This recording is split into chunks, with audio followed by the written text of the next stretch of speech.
The rise of China. 2 centuries ago, Napoleon warned, "Let China sleep. When she wakes, she will shake the world." The rise of China will undoubtedly be one of the great dramas of the 21st century.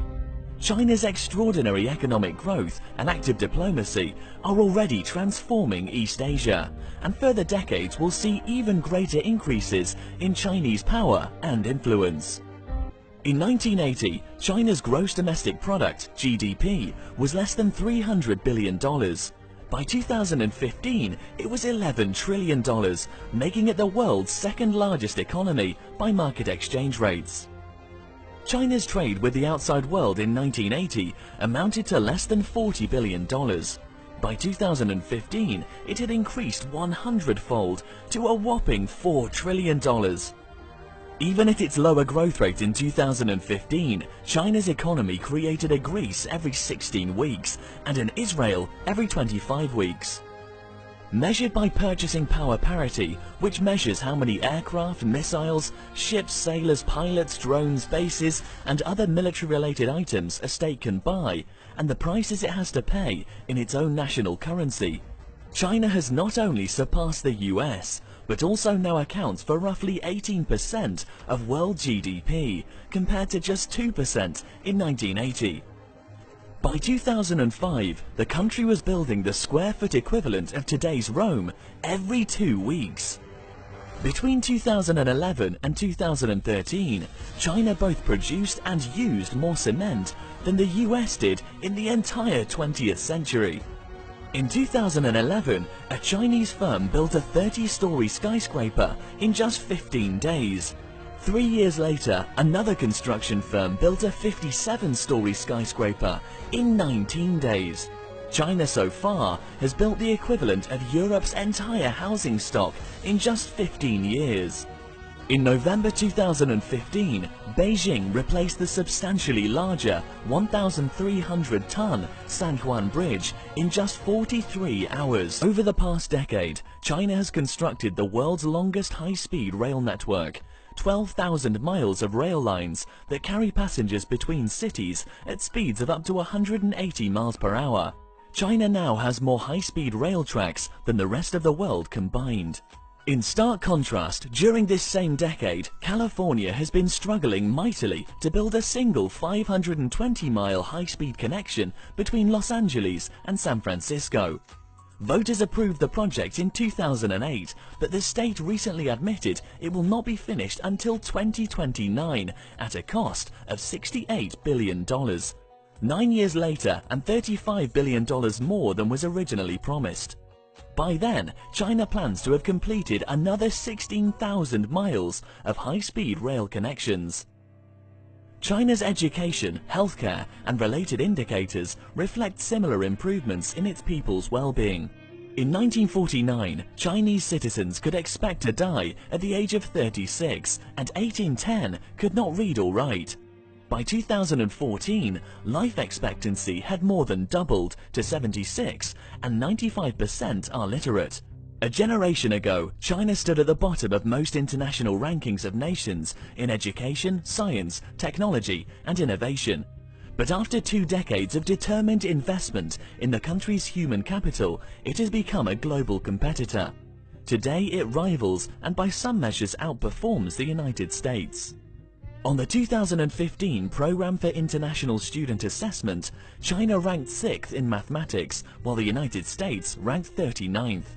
China's score was well above the OECD average, while the US score was significantly below. According to the most recent Stanford University comparison of students entering college in the fields of engineering and computer science, Chinese high school graduates arrive with a 3-year advantage over their American counterparts in critical thinking skills. In 2015, Tsinghua University passed MIT in the US News and World Report rankings to become the #1 university in the world for engineering.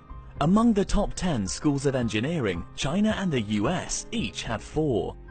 In STEM subjects, science, technology, engineering and mathematics, which provide the core competencies driving advances in science, technology and the fastest growing sectors of modern economies, China annually graduates 4 times as many students as the US.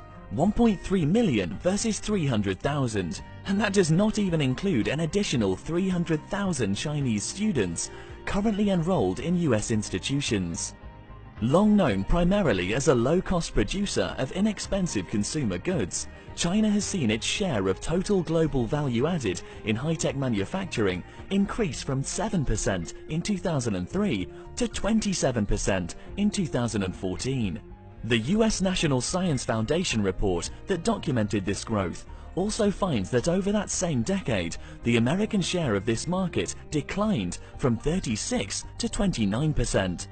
For example, in the fast-moving field of robotics in 2015, China not only registered twice as many applications for new patents, but also added 2.5 times as many industrial robots to its workforce.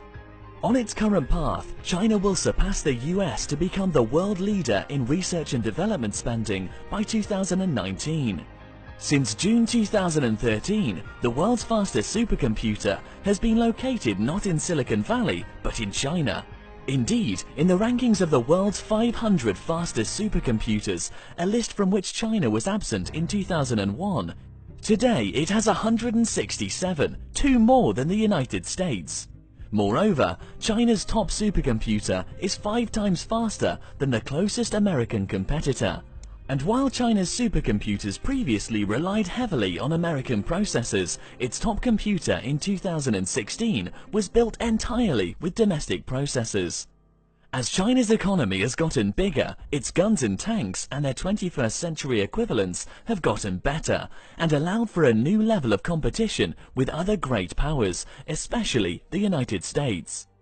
Just as technology startups like Facebook and Uber have used the concept of disruptive innovation to upend previously dominant firms, the Chinese military is developing new technologies that can counter ships, planes and satellites that the US has developed over decades and for a fraction of the cost. China has increased its defense spending nearly 5-fold over the last decade. China currently spends more on defense than Japan, South Korea, the Philippines and Vietnam combined, and China's military spending is second only to the United States. China is now building a blue water navy. A green water navy patrols its maritime borders. A blue water navy patrols the oceans. China intends to become a 2-ocean power, Pacific and Indian. To achieve this, China is investing in deep-water ports in Burma, Bangladesh, Pakistan and Sri Lanka, an investment which buys it good relations, the potential for its future navy to have friendly bases to visit or reside in, and trade links back home. In 2014, China inaugurated a major international economic development program by financing infrastructure projects in the historical Silk Route countries. It is engaged in financing economic infrastructure projects in the Silk Route countries with positive ROI for China and the recipient countries.